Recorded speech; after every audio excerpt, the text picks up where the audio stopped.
pre-recorded episode, Hope y'all like my picture. Um, had a lot to talk about this week. And as you can see, I'm on a little vacation, so I had to do it. On vacation,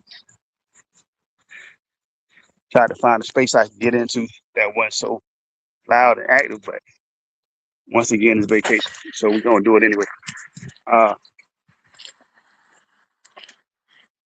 So it's a lot going on, man. A lot of stuff that I would prefer not to um, dive right into until I tell you this. There's a crack in the Republican Party. Whether you believe it or not, it's definitely a crack in the Republican Party. It's coming loose at the seams. It's coming loose at the seams. And because it's coming loose at the seams, there's not a lot of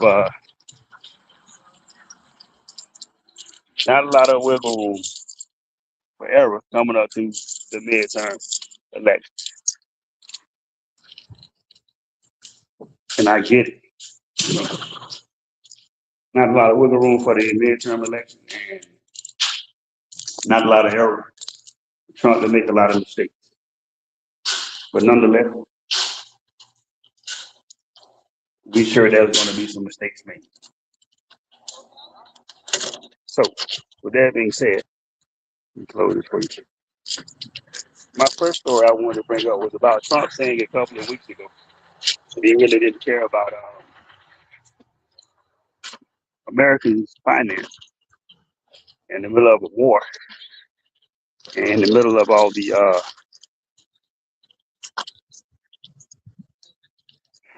gas prices and food prices. A president who blatantly lied to you and said that he was going to bring everything down. It looks like everything is going up, and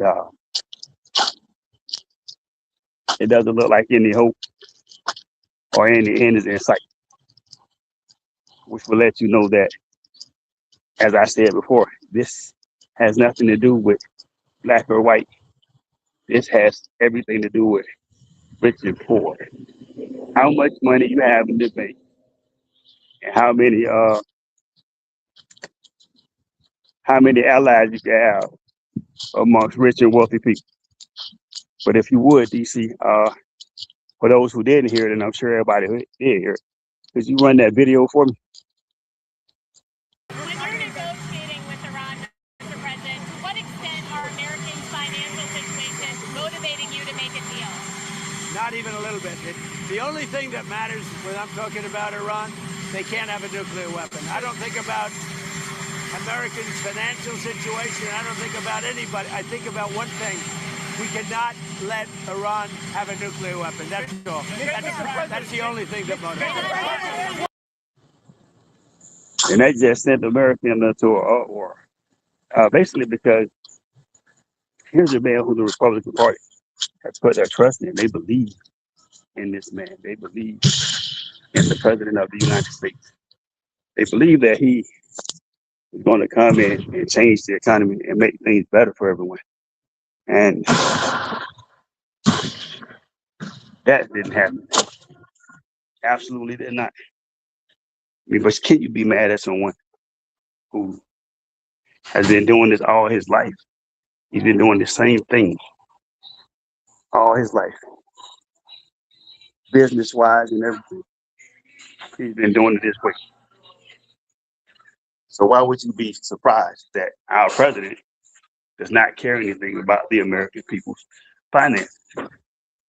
Does it make sense to you? Cool. I'm glad it does. So I wanted to take a little time and give you my opinion because my opinion counts, right? And I wanted to give it to you from a perspective of an American citizen, right? And we could rant on about all the other stuff that he's done, but to hear a president blatantly say out loud uh, that he deceived you, because that's basically what happened. Our president expressed uh, that he had to deceive the American people. And why else would you say that? Why else would you say that? Why would you tell the American people, I don't care about you? Not about your pocketbook, not about the price of not about the price of gas, not about the price of food. I think I even heard him say something about going to be the prime minister of Israel. That's a whole nother uh, situation. This is not the actual. Uh, this is not the actual episode in totality. These are just the monologues, just my thoughts. That's not the story. That's not the episode I wanted to put together this week for you. A lot of those stories have already been addressed. And you have to forgive me for a moment because I really got flustered with that one, and I didn't know that I was going to come back to it. But since I'm back at it, let me give you some of the information from last week, and then we'll go into the outline for this.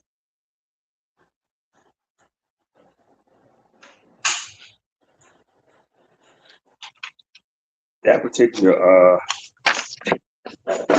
particular rant, that particular information was tied to voters' rights, midterm elections, and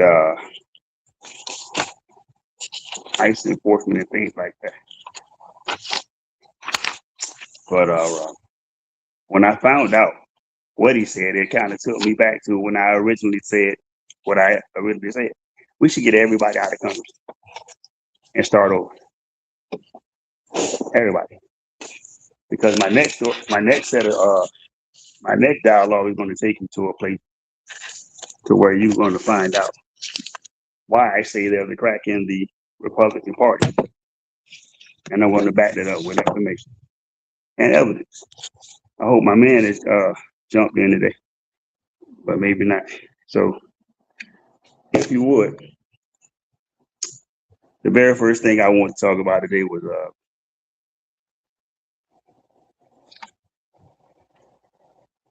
very first thing I want to talk about today was that $1.7 billion that that Trump wanted to pay to January 6th riders and people who I consider to have committed treason against this country. I don't know whether you agree with it being treason, but I kind of think it'd be treason because when you go to war or you have a revolution against your country, doesn't that introduce treason? Maybe I'm wrong again because I've been wrong before. So in the midst of that $1.7 billion, which we consider to be another form of reparation. I mean, you can't pay people or descendants of slaves for their atrocities against them, but you can pay people for threatening the lives of American citizens, Americans fighting against Americans. But we remember there was a revolution prior to that, right? That revolution was the revolution that I spoke about a few weeks ago that said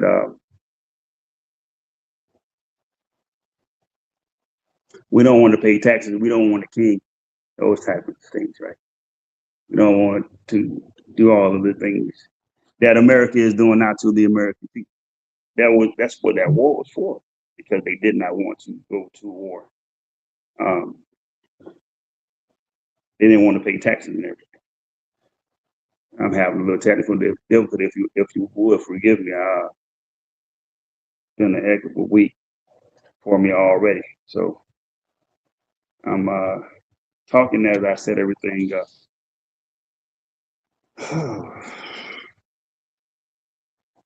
In the meantime, I reopened the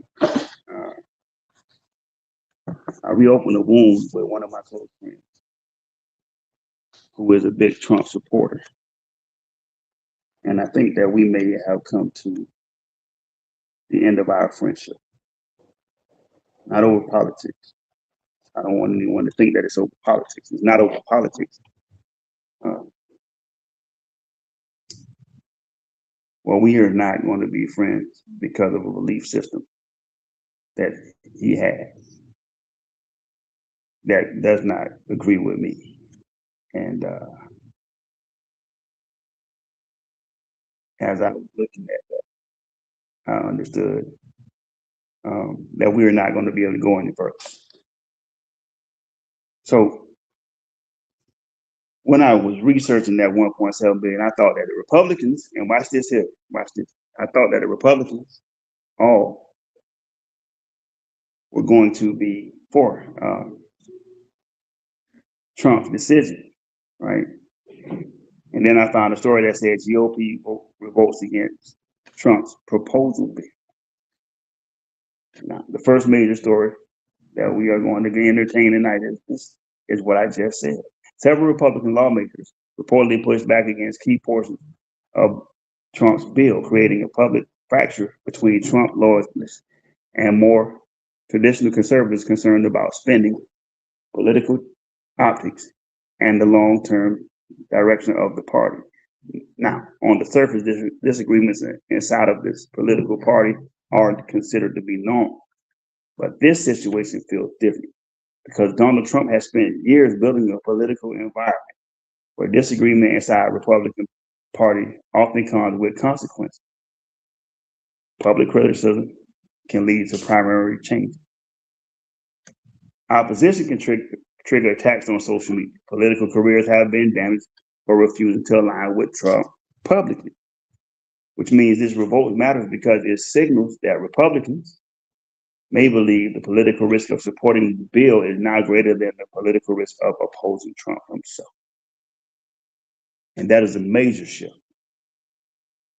Some lawmakers reportedly raised concerns about government spending and the border and the broader economic impact of the proposal. Others worried about how legislation could affect Republican chances heading into future elections. Remember those midterms? I had a story back last week that was going to be centered around midterms and voting rights because, there's an attack on voting rights.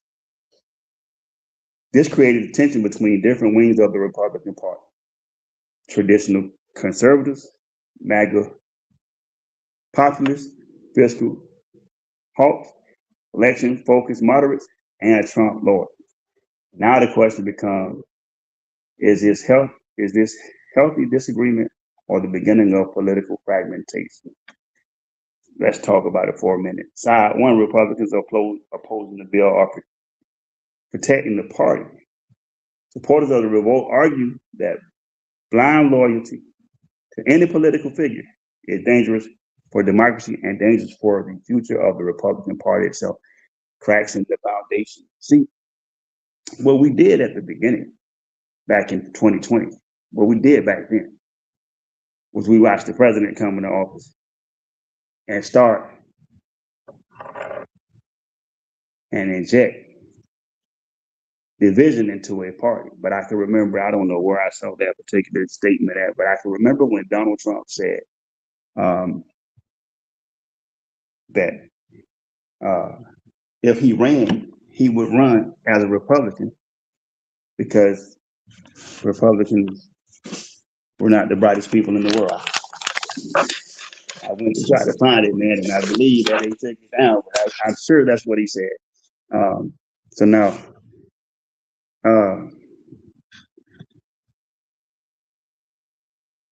as that goes,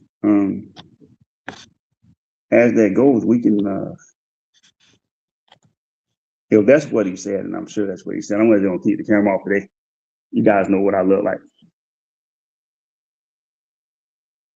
If that was the argument that he said then I don't want to say he's smart enough to dismantle a Republican Party, but I mean, there is division at this particular point, at this particular junction in the Republican Party leading up to November.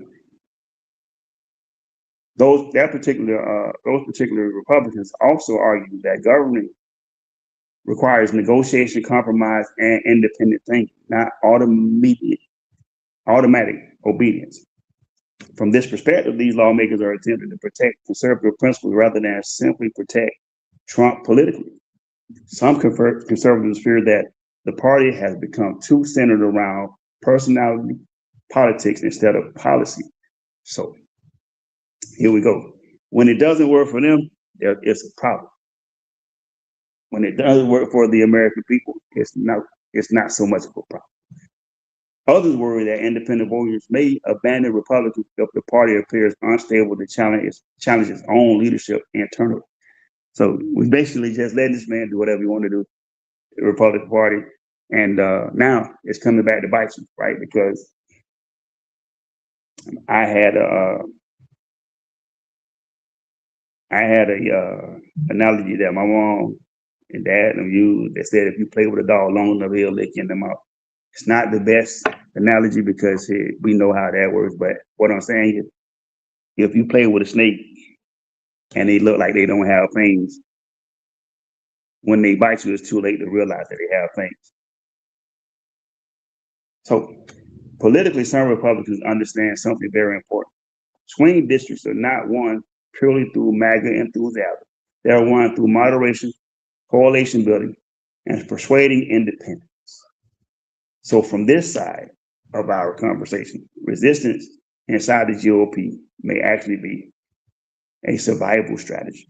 Because if you win, when it comes time for midterms, and a nice amount of Republicans get turned, and they're not happy with the politics that's going on right now, then those seats that have those seats and that gerrymandering and those map redistricting those maps is not going to matter. Matter of fact,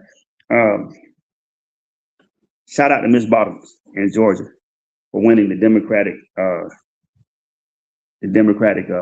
nomination to run for governor in the state of Georgia. Bravo, man.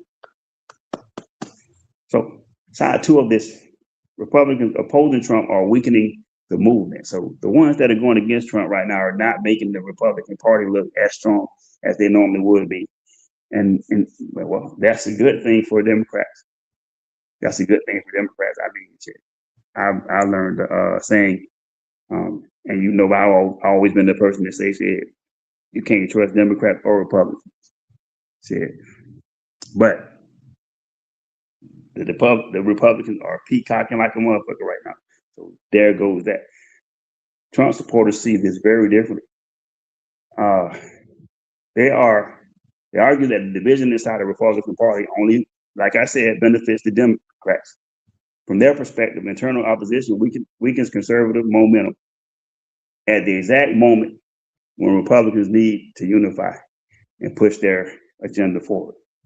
Many MAGA supporters believe establishment Republicans have never fully accepted Trump's movement and are quietly attempting to regain control of the party. They lost the control of the party. They lost control of their party. It's centered around one man. It's centered around one man who's doing everything except for God in this country, who's doing everything about leading this country the right way. I mean, dismantling has lost all respect for all of the presidents that came before him. Undermining all of the positivity, all of the things that were done to push this country forward and make sure that this country is what they start out to be, a land of opportunity for everyone. Because if you don't come to a point where you change it, then it'll begin to change on its own. and the way that it changes may not be the most ideal way to change it. But many MAGA supporters believe, again, that the establishment Republicans have have not fully accepted Trump's movement and are quietly attempting to regain control of their party.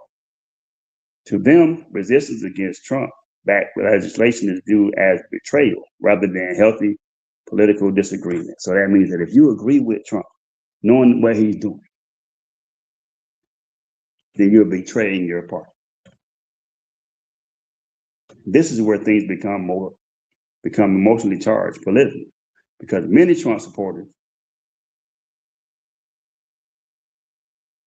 for many Trump supporters, Trump is not viewed as a normal politician. Remember the painting that they painted of God? I mean, of him healing we know is Jeffrey Epstein, but healing that man laying in the bed.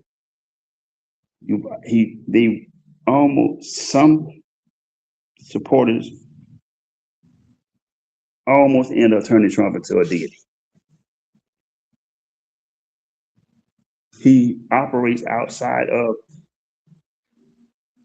regular politics. He operates outside of regular politics and outside of the law. There's a constitution in place there's an attempt to break down and dismantle that constitution, as well as there's a push to eliminate history and rewrite American history. Eliminate history and rewrite American history. Those who know, they know. He's viewed as a political disruptor, fighting against the establishment itself. So when Republicans oppose him, some supporters interpret that as Republicans siding with the establishment over the people. That mindset is fueling enormous tension inside conservative politics right now. This conflict didn't happen overnight. It's the result of years of political transformation inside the Republican Party. Donald Trump fundamentally changed Republican politics by shifting the party towards populism, nationalism, anti-establishment rhetoric, media warfare, personality-driven leadership. At the same time, many traditional conservatives still prioritize fiscal restraint, institutional stability, international alliances, and predictable governance. Those two visions of conservatism have been colliding for years. But now the pressures become public again because elections are approaching. Economic pressure remains high, and lawmakers are beginning to think about political survival. And survival changes behavior. Start to thinking about, man, if I continue to go on with this the way that I'm going right now, come midterms, the seat that I have right now is not going to be my seat anymore. And that's where the accountability I talked about a long time ago came in at, because you have to hold these politicians accountable. You can't just let politics be handled that way. You absolutely cannot let politics be handled that way. Why would this matter to you? Because America functions best when political parties can govern effectively internally before governing nationally. If Republicans continue fracturing publicly, legislation becomes harder to pass, leadership battles intensify, voters' confidence weakens, internal revenge, politics increase. That's the second thing, because I mean, whether you know it or not, we heard my man say he was coming to get everybody back that went against him when he ran against Joe Biden. And what I'm looking at right now, it looks like that's what's happening. But there's an even deeper issue. This conflict is testing whether the Republican party belongs to conservative ideology or Donald Trump personally. And depending on that answer, the future of American conservatism itself could change dramatically. Let's keep building. We talked about Donald Trump saying he was coming to get everybody, which in that some politicians say a revenge tour. He was coming to get payback for how he was treated. That particular ideology is an ideology that's such a dangerous thing because not only are you attacking lawmakers and decision makers, you're inside of your own party attacking people who don't agree with you. As internal resistance grows, some of Donald Trump's political strategies and legislative priorities and other major issues begin to intensify inside of the Republican Party. Fear, according to multiple political reports, Trump and his allies have continued targeting Republicans viewed as disloyal to the MAGA movement. Through endorsements, public criticism, primary threats, and aggressive rhetoric aimed at lawmakers who refuse to fully align with him publicly. This strategy has become known by many political observers as Trump's revenge tour, which what I just said. And whether the people support Trump or oppose him, one thing is becoming increasingly clear. Donald Trump still holds enormous influence over Republican voters. That means a single endorsement from Trump can elevate a candidate politically, but a public attack from Trump can also damage careers, trigger primary challenges, and create fear inside Republican circles. Now, here's where the thing gets complicated. Some Republicans privately disagree with Trump on policy, tone, or strategy, but publicly remain silent. Why would that be? Because many understand the political reality. Opposing Trump openly can come with consequences, and that dynamic is beginning to create an atmosphere inside of the GOP where lawmakers are forced to choose between personal political survival, ideological independence, or complete alignment with Trump's movement. This is no longer just a political disagreement. It's becoming a test of loyalty. And historically, political systems built heavily around loyalty tests often become unstable internally over time. That's why this story matters far beyond campaign policies, because it raises a deeper democratic question. Can a political party maintain healthy internal debate if the disagreement itself becomes politically dangerous?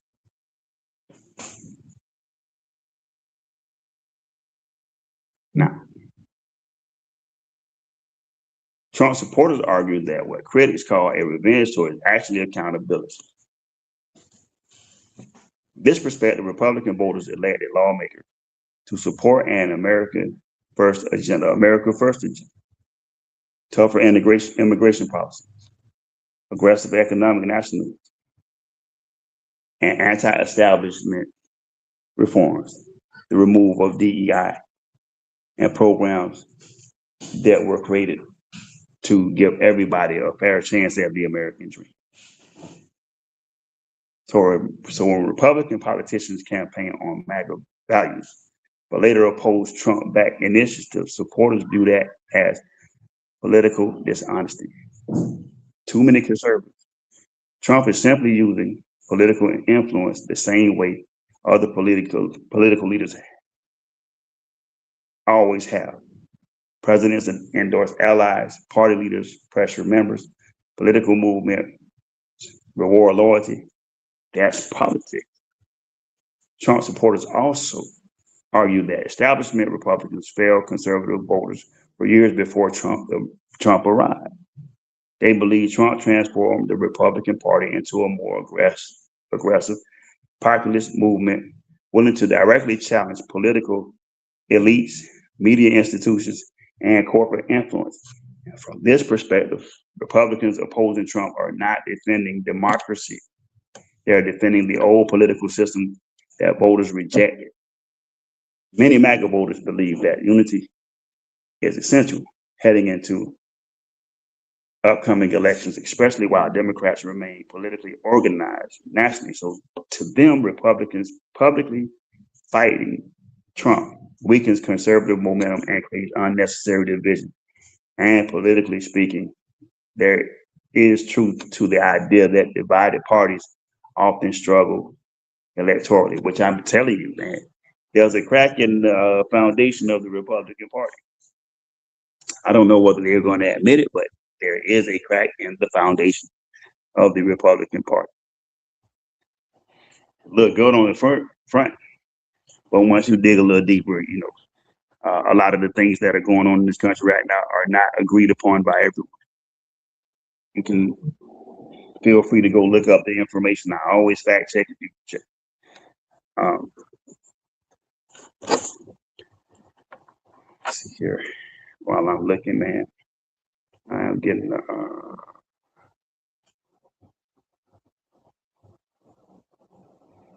a text message. Yes, sir. I'll get back to that shortly. Got a text message from one of my people who bring this to my attention. That's a story for another day because I won't speak on that right now until I do the research on it. Critics argue that this situation is becoming bigger than normal political pressure. They believe fear of retaliations is beginning to suppress honest debate inside the Republican Party itself. So here's the thing. If I could just go away from this here, right? I'm going to go into something and I'm going to give you a thought. For as long as American history has been American history, it's always been a Republican Party. There's always been a Democratic Party. You can't say which one is better than the other. You just choose which team you want to root for, and you root for that team. And as long as throughout America, there have been significant changes in race relations and voting rights and abortion rights and all of those type of things. DEIs and affirmative actions and, desegregating bathrooms and things like that. And if you ever thought about it, you would want to say that the Democrats did it. You would want to say that the Republicans did it. But there always has to be a vote on those type of things. So the American government did some things then that people are considering to be right. Never have I ever been in the position to kind of look at it from this point of view until I really started to sit down and pay attention to politics, because most people don't pay attention to politics. We just know you vote for a president and then the country runs, and as long as it doesn't affect you, you have no reason to talk about it. I fell in that class. But then I began to look and thought to myself, who's really doing anything? Because even when you pass those particular laws and everything, there's not a significant change in those things. There's not a significant change up until this particular point right here. There's not a significant change. People learn to socialize and be social. But I mean, attitudes and mindsets and ideologies and thought processes and the way that people think about things, they don't change. They don't change. Until this particular point right here in our American government. To where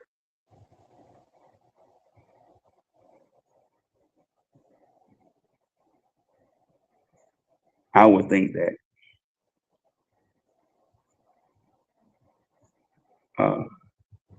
there's collateral damage. There's unnecessary casualties amongst the American people and the way of life of the American people, because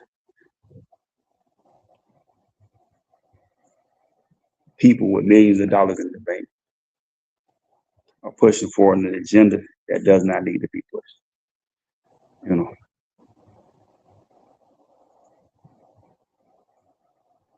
But back to the thing.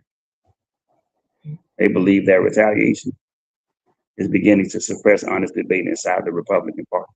Some lawmakers reportedly worry about losing endorsements, facing MAGA-backed primary challengers, becoming targets online, losing donor support, or being politically isolated.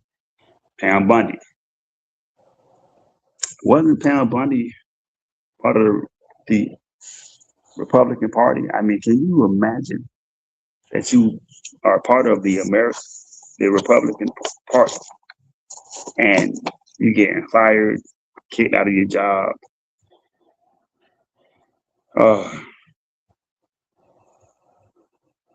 being stripped of your positions because you don't agree with politics that sound wrong and sound unjust? Can you imagine it? Of course you can, because you see it every day on the TV. But I digress. Critics say that creates a dangerous environment where politicians may support policies they disagree with publicly. So that means that you can say you disagree with it in public, but in private, when you're in the closed rooms and you have those quiet conversations, you have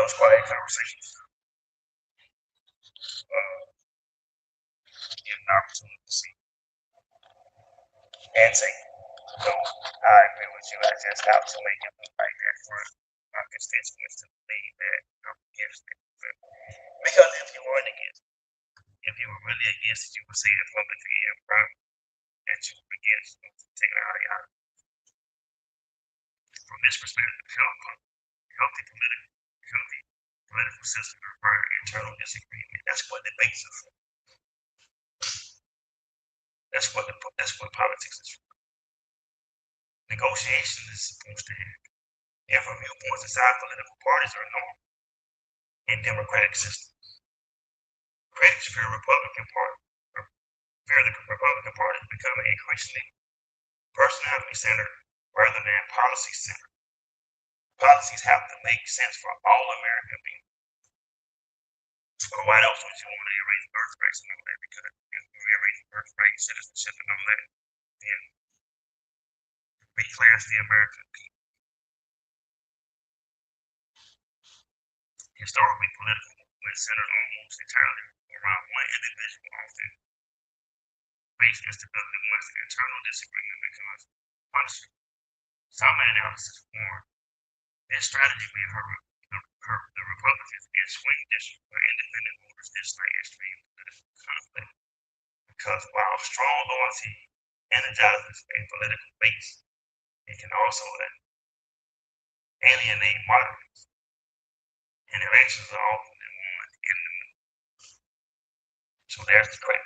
Like all of the stuff that's being done right now was centered around one particular goal. Do you know what that goal is? I don't. I heard someone bring up an idea and say Trump's idea was to attack black people. Maybe not.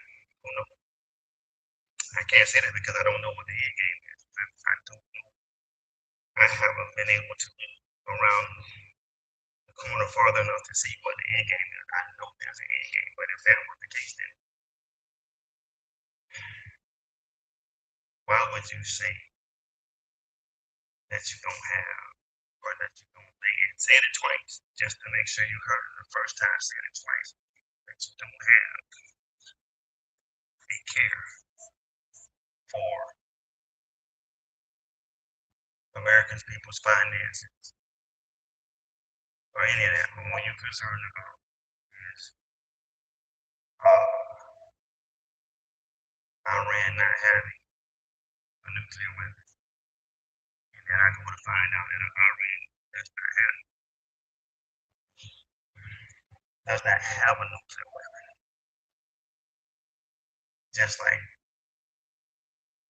Kuwait in the Middle East did not have weapons of mass destruction. If they did, we left some more weapons when we pulled all the American troops out of the Middle East and left all of their military equipment behind. So that shit just strengthened the army. You know what I'm saying?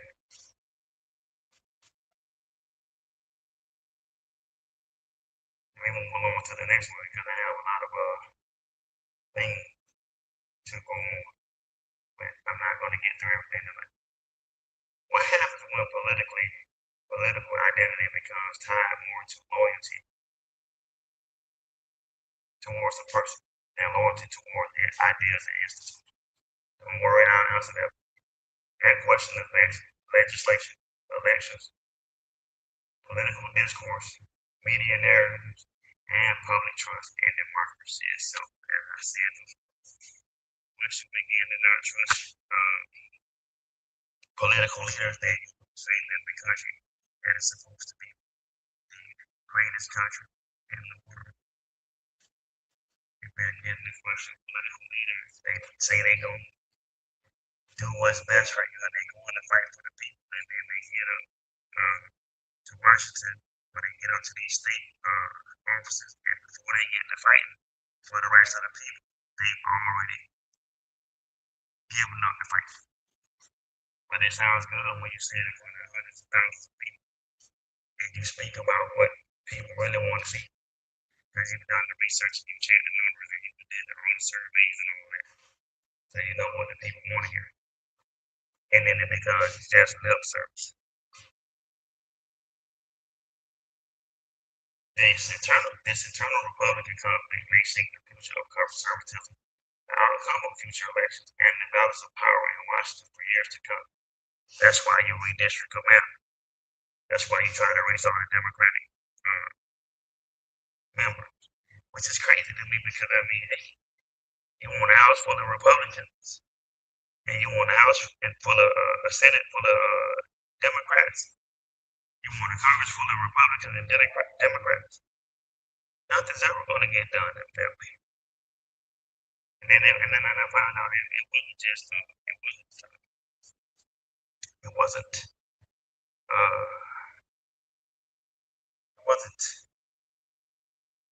Democrats. It was African American Democrats in districts where they wanted to have a representative in that particular district, whether Democrat or Republican. Some of these ballots is totally Republican. We don't buy into that shit because we know that they go by states, right? You go by states. This state normally votes Republican. This state normally votes Democrat. Shout out to Georgia and Virginia for flipping their mouth to Democrat. I said, me, I'm going to find the political party affiliation, and I will say which one I am, but I'm just saying shit.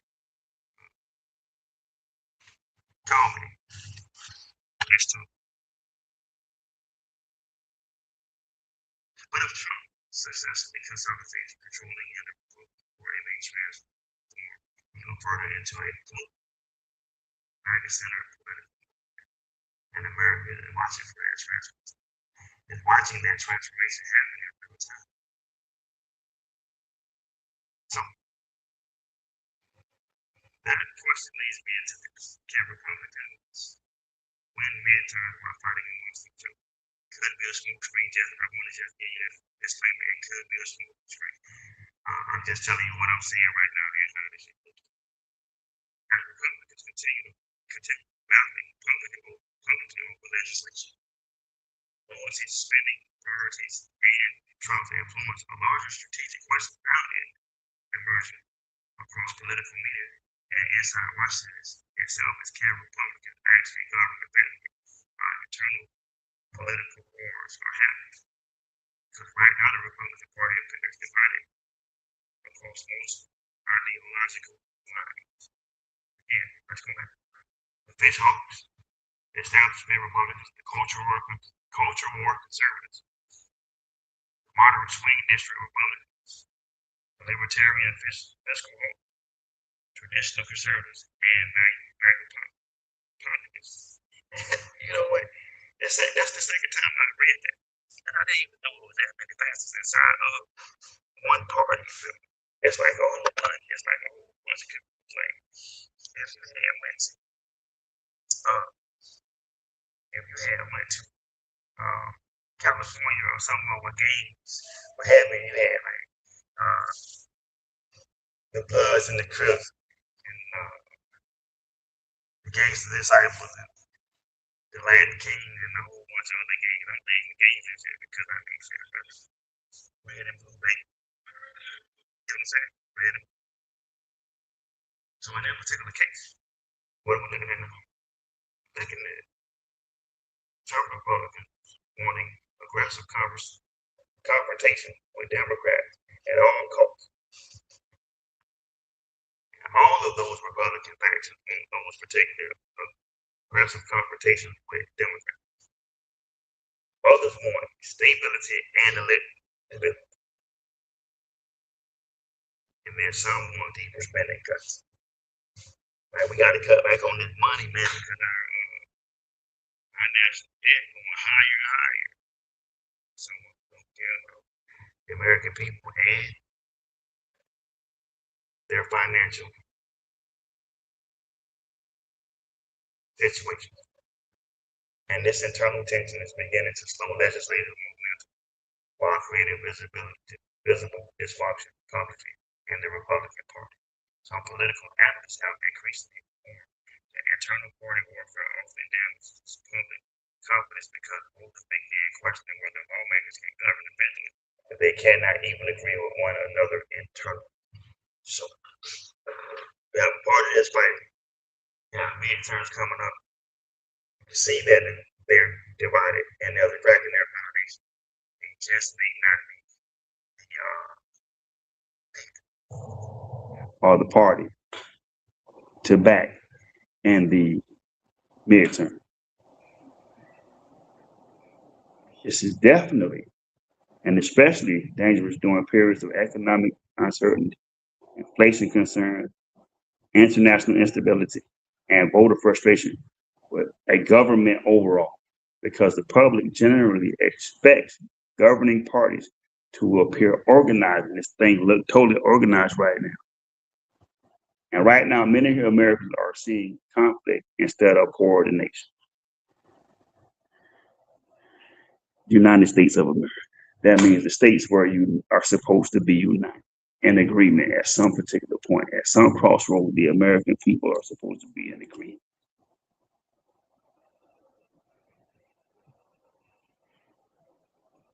And the president is supposed to lead this country, not on an individual belief system, but what is deemed best for the American people. Not because I want a building named after me or a statue erected of me. You know, those things come along with you doing the right thing as the president of the United States. Those accolades come after you've proven your body of work, not while you're doing it. We've never seen a president get an accolade like that while they were president. Some of them presidents never get those type of accolades. But the body of work that you do and the way that you run the country speaks to the type of adoration that you're supposed to get once the job is done, not while the job is being done. From this perspective, political parties should not operate like monolithic organizations where everyone agrees automatically. Debate forces policy refinement. Compromise creates balance. Internal disagreement prevents groupthink. Many Republicans believe Trump's movement disrupted the old Republican establishment, specifically because voters were tired of scripted politics and controlled messages. So from this side, disagreement is proof that the party still contains independent voices. Some analysts even argue that the political diversity inside of a party can strengthen long-term voters' appeal because it allows Republicans to connect with working-class populace, suburban moderates, libertarians, religious conservatives, and younger anti-establishment voters simultaneously, which none of which is happening. None of which is happening. I wanted to give you guys an idea. Right now, I can guarantee you that at least 80% of the country, maybe 85% of this country, is not fucking happy with what's going on in this country right now. Division is weakening the Republican momentum.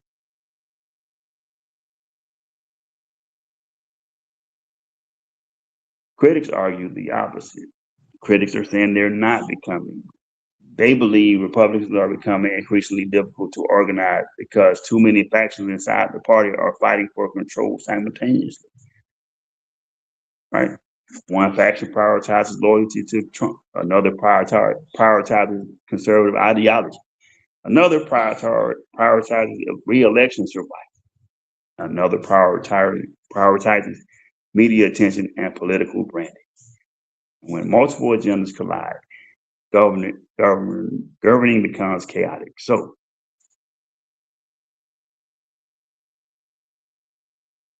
while political conflict energizes media coverage, many ordinary Americans are more concerned about, check out the list, groceries, rent, healthcare, wages, gas prices, and economic survival. Those are the things that should be at the forefront of this government. At the forefront. Because if you consider that Iran's nuclear weapons, the Middle East nuclear weapons, and I think they even got ready to go down to Cuba and put charges on Castro's brother. All of these things were happening, or knowledge of these things. There was knowledge of these particular situations before Trump became president. There was knowledge of these things. If they exist, there was knowledge of these things before Trump was president. And if that's the case, then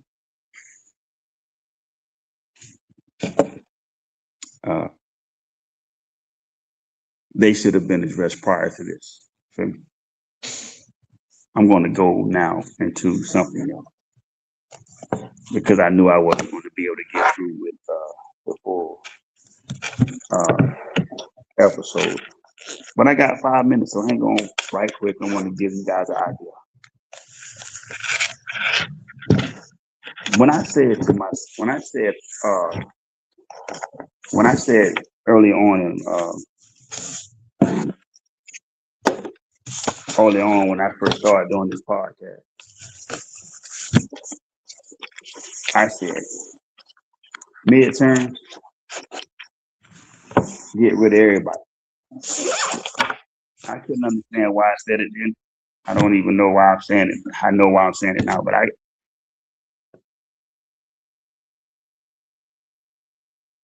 government is the only government is the only place or the only establishments or entities or whatever you want to call it in America where you don't necessarily have to leave and there's no retirement age. You don't even have to decide to leave. You have to wait till the American people disagree with you enough to where they want you gone. A lot of them don't even get tired of being such disruptive people. And a lot of them act just like adult kids, mudslinging because they have issues amongst each other that span outside of politics. I'm not going to agree with you because I don't like the color of your tie. I'm not going to agree with you because I don't like the fact that we used to hate the same thing and now we don't. I'm not ready to change into someone else. I like things the way that they used to be.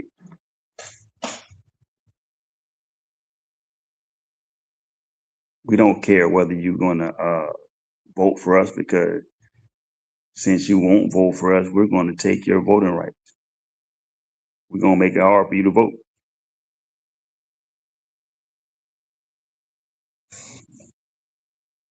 And most of it becomes a distraction because right when you think that you got it all figured out, something else pops up on the TV that seems to be more pertinent than really sitting down and focusing on the people that make decisions in this country and actually monitoring those people and holding them accountable for action or decisions that are being made that are not conducive for all American people. I know it kind of sounds funny with me saying that, considering the platform I'm on. I will say that. When I said, I know it sounds funny because you would think that as you look at my picture, you watch me on this podcast, you know I'm a person of color. And I should be real mad about what's going on in this country right now. But I'm more cognitive than that. I slowed the picture down so I can get the full picture. So here's that picture.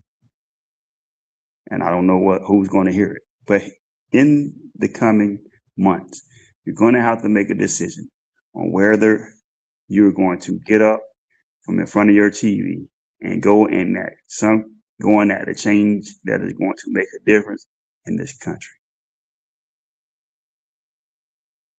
You should be voting like Barack Obama was running for president again.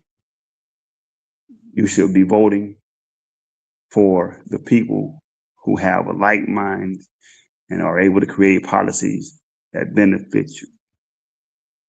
You should vote for a younger Congress and a younger Senate. People who have progressive ideology that really want to see change in this country. Because at this particular time, we've been moving forward at a snail's pace. And now the tires are stuck in the mud and they're spinning. Kind of like when you get stuck in the mud and you try to make a U-turn to go back to what was safe or what felt good to you. And change doesn't feel good. Just like if you go to the gym and work out in order for you to get bigger muscle, to change your body, you have to lift the weight. Dear American people, it's time to lift the weight.